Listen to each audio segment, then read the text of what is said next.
On this Wednesday night, murder for hire. New accusations the Indian government directed an assassination plot, this one on U.S. soil. India needs to take this seriously. How the case is linked to the killing of a Sikh leader in BC. Anxiety over the pause in fighting in Gaza and the fate of the remaining hostages. As Palestinians freed from Israeli detention describe their ordeal. They think that any Palestinian who is fighting for freedom is an enemy of the Israelis. Compensation for Canadian news agencies, how much Google agrees to pay publishers. And she's known as the mama of housekeeping. I've not woken up and not wanted to come to work. A New Brunswick woman awarded for 52 years of hard work.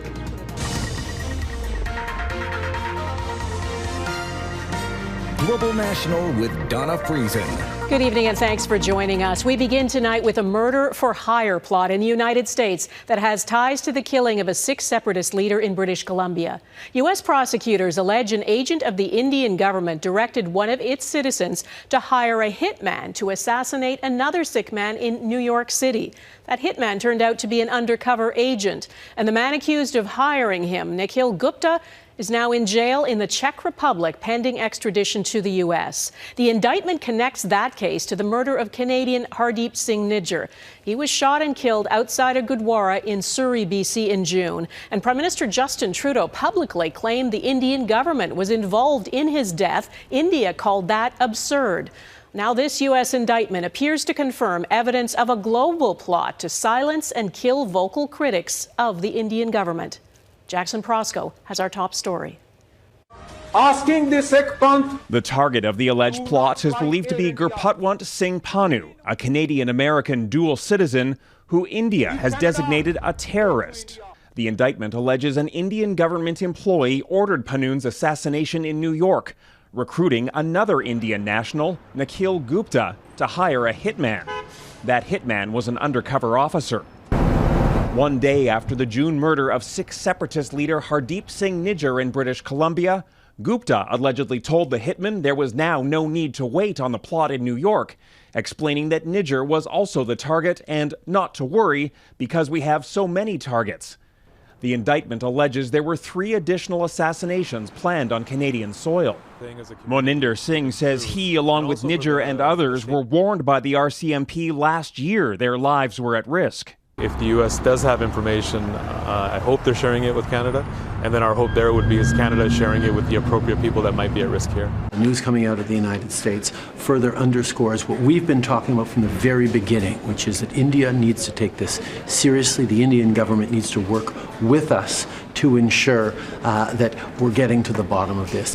Canada has been on a diplomatic island since Prime Minister Trudeau went public in September with explosive allegations about Indian government involvement in Nijjar's murder.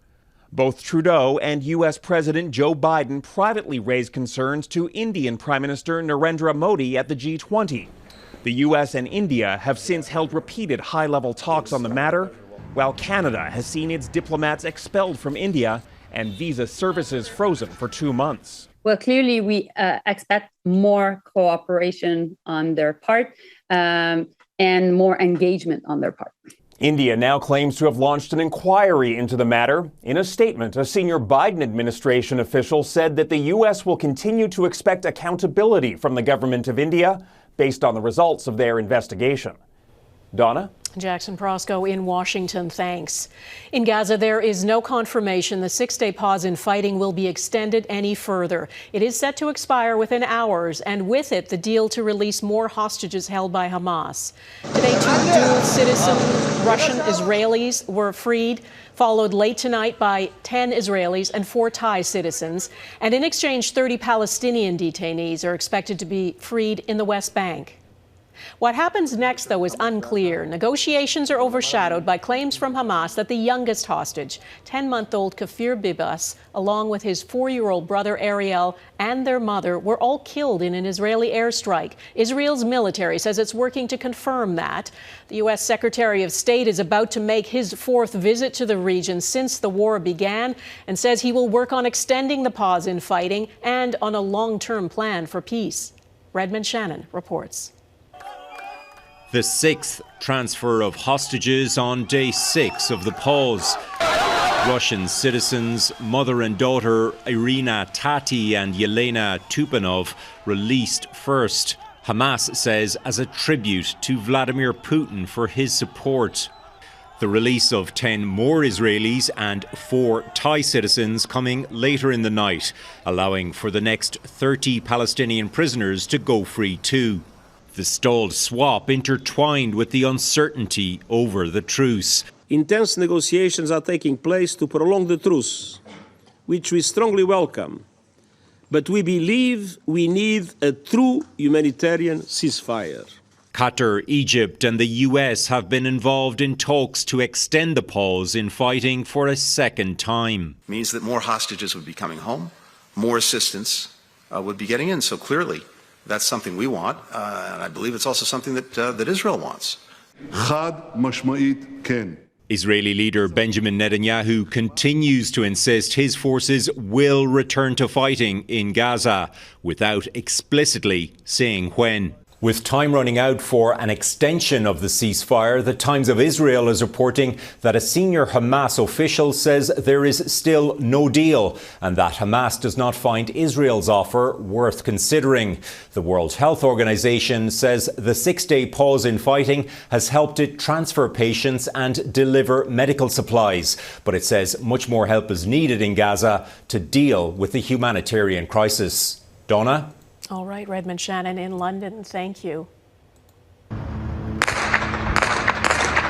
4 people have been killed in raids in the West Bank city of Jenin, among them 2 boys aged 8 and 15. Video captured by security cameras shows children running on the streets before one of them falls to the ground. Israel says 2 senior terror operatives, as they call them, were killed in those raids. The IDF says it arrested 17 people after searching houses and finding weapons and ammunition. Israel says it's detained 2,000 suspects in the West Bank since the attacks of October 7th. The military says it's part of a counterterrorism operation against Hamas, though many people are being held without charge. Danielle Hamamdjan reports on what some of them are going through and why the arrests appear to have been ramped up in recent days. Once a week, the messages are broadcast from a radio station in the heart of the West Bank. Their audience, Palestinian inmates held in Israeli prisons. This one is from a little girl to her aunt, a mother to her son. For the prisoners, the radio is the only window into the outside world. Everything else has been banned. No TVs, no letters, and no visitors allowed since October 7th, when Palestinians say prison conditions deteriorated. They say they were subjected to beatings and abuse. 19-year-old Sultan Sarhan was just released as part of Israel's deal with Hamas. When he was 4, his father was shot and killed by an Israeli settler. Since then, he's been arrested 24 times, accused of throwing stones and Molotov cocktails. I've lost my childhood, he says. Sultan is careful with his words. His release, like everybody else's, came with a warning. This is Israel's far-right national security minister, Itamar Ben-Gvir. He banned Palestinians from celebrating their release, saying it was the same as backing terrorism. Some Palestinian leaders have claimed that Israel spent the last 7 weeks arresting as many people as possible, preparing for a hostage prisoner exchange. According to authorities in the West Bank, more than 3,000 Palestinians are being held indefinitely without knowing the charges against them. Talk to me about administrative detention. Yeah. It is an emergency law from 1945. Unfortunately, we are in the 21st century, but there is a state called Israel, the only state over the world acting this primitive and racist law. Among those who were held under administrative detention until Tuesday night was Ruba Asi, age 23. We visited her in her home the next day. Israeli police barged in here at 3 a.m. when they arrested her last month. Her crime, according to Israeli authorities, involvement in a far-left university association deemed unlawful and throwing stones. They think that any Palestinian who is fighting for freedom, who is fighting for dignity, is an enemy of the Israelis, she says. Ruba, Israeli forces told her, was a threat to the public. Though the majority of those released hadn't been charged, some were. They were tried and convicted. But some also died in Israeli detention, at least 6 in just under 50 days, according to Palestinian officials. Donna. Danielle Hamamdjian in Jerusalem, thanks. A little later, I speak with Israeli author and journalist Gideon Levy about how long he thinks the pause between Israel and Hamas can last and whether there is any path to peace. The federal government and Google have struck a deal to pay news organizations for their content. Google will contribute millions to Canadian news publishers and drop its plan to ban Canadian news content. Mackenzie Gray explains the agreement and what it could mean for online news in the long term. After months of negotiations, finally an agreement on the Online News Act. Google will be compensating our news organization with $100 million annually. The search engine will negotiate with one entity on behalf of all Canadian media companies to split up the $100 million. But that figure is well short of the $172 million the Liberals had previously said Google would pay Canadian news organizations, including Global News, in exchange for content being posted on their platforms. The fact that there's going to be one negotiator on this is actually pretty good, because this means that the Kingston Week, the newspaper in Victoria Island, all of these guys are now going to be represented. Google had previously warned it would block Canadian news if the law was not changed, but the company backed down from that stance, saying they'll continue to send valuable traffic to Canadian publishers. What this money from Google would help to do is to help to infuse some money back into the news industry in Canada. Meta, the parent company of Facebook and Instagram, has followed through on a news ban to avoid having to be forced to pay media companies. Negotiations to lift it have stalled. It's on Facebook to explain why they're leaving their platform to disinformation and misinformation. Meta and Google dominate the Canadian advertising landscape with 80% market share. That cuts into media companies' revenues, leading to widespread layoffs across Canadian journalism. It's been a disaster, really. And it's less of a disaster now. But the former vice chair of the CRTC believes this deal will, at best, only slow down further cuts. $100 million is nothing to sneeze at, but in the larger, when you look at the entire industry overall, it's not a heck of a lot of money. Which organizations get what money is still to be negotiated through regulations, but Peter Menzies expects CBC and Radio Canada will be the biggest beneficiaries, to go on top of their $1.2 billion government subsidy. Mackenzie Gray, Global News, Ottawa. The Prime Minister's plummeting popularity coming up, why insiders say he doesn't want to quit now.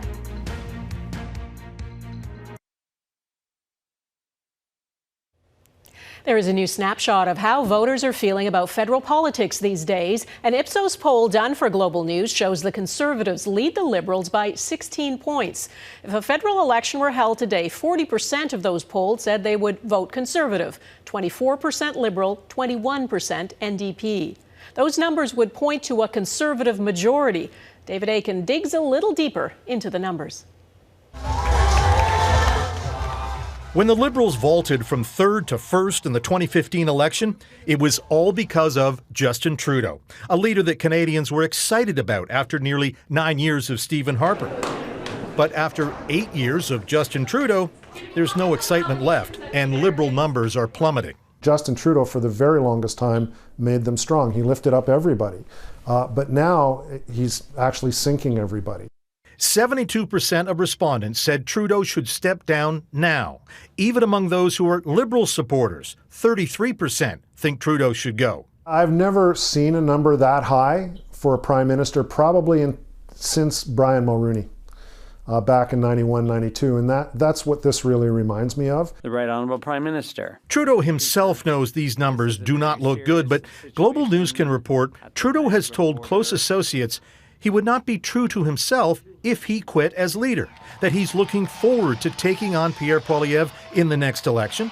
And with 2 years until that happens, Trudeau and his team believe they can turn the party's fortunes around. As a team, we are all 100% committed to supporting the Prime Minister. Thank you, Mr. Speaker. Tourism Minister Soraya Martinez-Ferrada was recently named co-chair of the Liberal campaign. She thinks Trudeau can do it. He's a fighter. He's always been a fighter. He's one of the great campaigners that I've met in my life. And I would not underestimate him on the next campaign. But Martinez-Ferrada says the party's messaging will change. Others, not just Trudeau, will be involved selling the Liberal brand. The new housing minister, Sean Fraser, for example, is one of those being featured more right now. Meanwhile, this fall, for the first time since Trudeau became leader a decade ago, the Liberal Party is running paid negative ads attacking the Conservatives.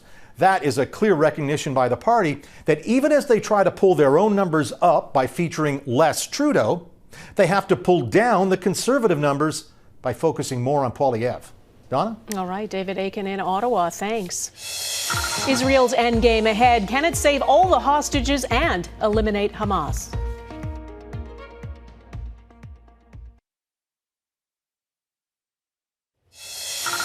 For 54 days, questions about how Israel's war on Hamas will end have lingered. A 6-day pause in the fighting and the exchange of hostages for Palestinian detainees has gone on with only minor hitches. But the fate of the remaining hostages, the future of Palestinians living in Gaza, and whether there is any path to peace hang in the balance. Gideon Levy is an Israeli journalist and author, and he's with me from Tel Aviv tonight. Mr. Levy, thanks for speaking with us. You know, the whole world is watching this hostage drama, the joy of the families who have had their loved ones come back to them, the agony of those who are still waiting, the calm in Gaza after weeks of bombardment. But how long do you think this pause in fighting will last? That's the question right now. I believe it will last for a few more days. And then will be the real challenge when we will finish with releasing all the women, the children, the elderly people, and we'll get to the core of the hostages, namely the soldiers, because then the price will be quite high. And I wonder if this right-wing government of Israel will be ready to pay this price. And if not, what will be the alternative? So very soon we will reach to a point in which Israel will have to make its choice, either releasing hostages or going for war. This will be the naked choice. In a way, I suppose you're saying sacrifice the hostages. Yes, I can't see it happening because the national sentiment is right now really focused on releasing the hostages, but in the same time, people want more war against Hamas. They have to choose finally. It will not go hand to hand. It will have to be a very clear choice between the two. This exchange, as you know, so far has involved only women and children held hostage, roughly 10 a day, released for about 30 or so Palestinian detainees being released. Again, can you explain how the dynamic might change if all the women and children are released?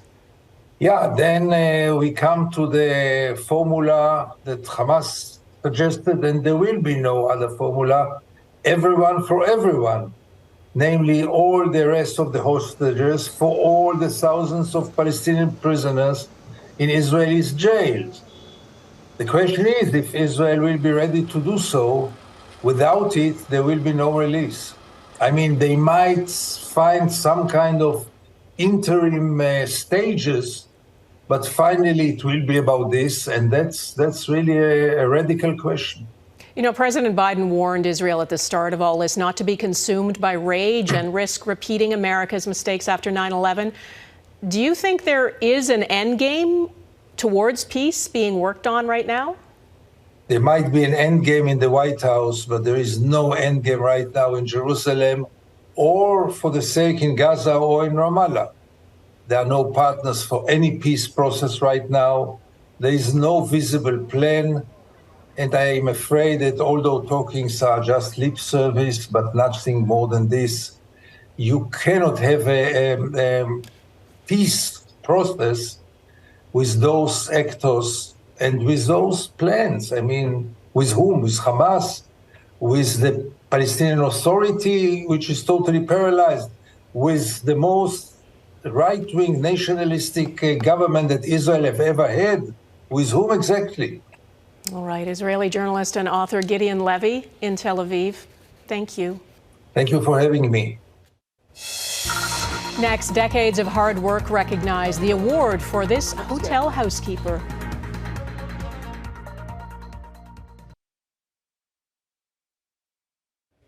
There are so many people in this country who work hard and never get the recognition they deserve. Nancy Pedersen started working as a hotel housekeeper when she was 16, and 52 years later, she's not only still keeping it clean, she just won the Canadian Tourism Association's Employee of the Year award.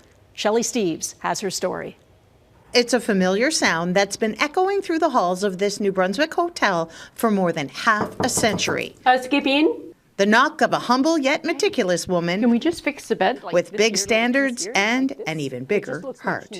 I've not woken up and not wanted to come to work. At Crown Plaza, Lord Beaverbrook in Fredericton, Nancy Pedersen is known as the mama of housekeeping. It is my mom. Thank you. It's been her job to make sure the rooms are spotless for the last 52 years. If we didn't maintain it, they wouldn't stay here. And that long-standing dedication to the hotel guests and especially to her staff has earned her Tourism Canada's Employee of the Year award. That doesn't happen to people like me. I'm so proud. Now, Nancy is not a woman who loves the spotlight. If I can help them, I help them however I can. At 68 years old, one would think she would be ready to turn in her room keys. I don't think about retirement. That's because she's still channeling her energy to make sure that everything is just so. Everybody's hands are on the remote control. Everybody, including mine right now. So you'll clean it again? Yeah. Shelley Steeves, Global News, Fredericton. Congrats, Nancy. That is Global National for this Wednesday. I'm Donna Friesen. Tonight's Your Canada is Lake Louise in Banff National Park, Alberta. Thanks for watching. Hope to see you here again tomorrow. Bye-bye.